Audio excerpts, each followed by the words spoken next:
Usione hapa kanisani sote tuko sawa. Kuna waliokiri na waliokombolewa. Usiende ushauri kwa waliokiri, maana hao watazidi kubomoa, watazidi kuharibu zaidi na zaidi. Nenda kwa wale waliokombolewa kama wewe na utasimama. Tukiwa katika ndoa, sote tumeokoka, tumekuwa mwili mmoja, lakini sasa ikifika kwa imani unasimama kama wewe. Maana tunapoangalia katika kitabu cha ngapi? Lutu na mkewe walipokuwa katika safari, mke wa Lutu aliangalia nyuma akageuka chumvi.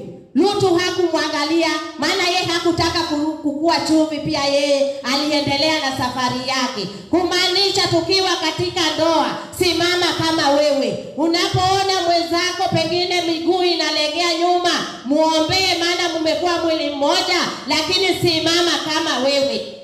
Maana siku hiyo hautakuwa na wewe, utakuwa kama wewe, utakuwa na yeye, utakuwa kama wewe. Kwa hivyo tukiwa katika ndoa tumekuwa mwili mmoja, lakini katika imani unamuombea, lakini unashika njia kama wewe. Amina. Maana kuna shetani anatupiga kupitia wa karibu na sisi. Hata Margaret amesema hivyo. Adui wako ni yule wa karibu na wewe. Kwa hivyo shetani anatupiga, huenda anatumia mke wako, ama huenda anatumia mume wako. Huenda nyote mumeokoka, lakini shetani anaweza kutumia moja wenu kukutoa katika uwepo wa Roho Mtakatifu. Maana nyakati hizi ni nyakati hatari, ni nyakati za mwisho.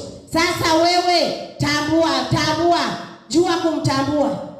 Napoona shetani amemtumia wewe, muondokee pole pole, na huku ukiomba unamuombea, maana ni umbavu wako umekuwa mwili mmoja, lazima umuombee, lakini katika imani utakuwa kama wewe. Kwa hivyo unapokuwa hata katika ndoa yako mmekuwa kitu kimoja, mmekuwa mwili mmoja, muombee mwenzako unapoona anagafulika, lakini simama kama wewe katika imani, maana siku hiyo utakuwa kama wewe. Ni nyakati hatari sana wakati huu. Wengi tu wamekamka na safari, wengi wamerudi nyuma, wengi wanasema walianza kusema kitambo, ni nyakati, ni siku za mwisho. Iko wapi siku za mwisho? Lakini tukiangalia nyakati hii ni nyakati za hatari sana. Ni usimame kama wewe, jinsi ulivyochuka hiyo njia ya kuokoka.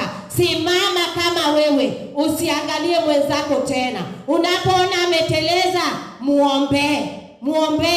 Mwambie Yesu, nahitaji huu mbavu wangu usimame tena. Lakini huku ukisimama na imani yako,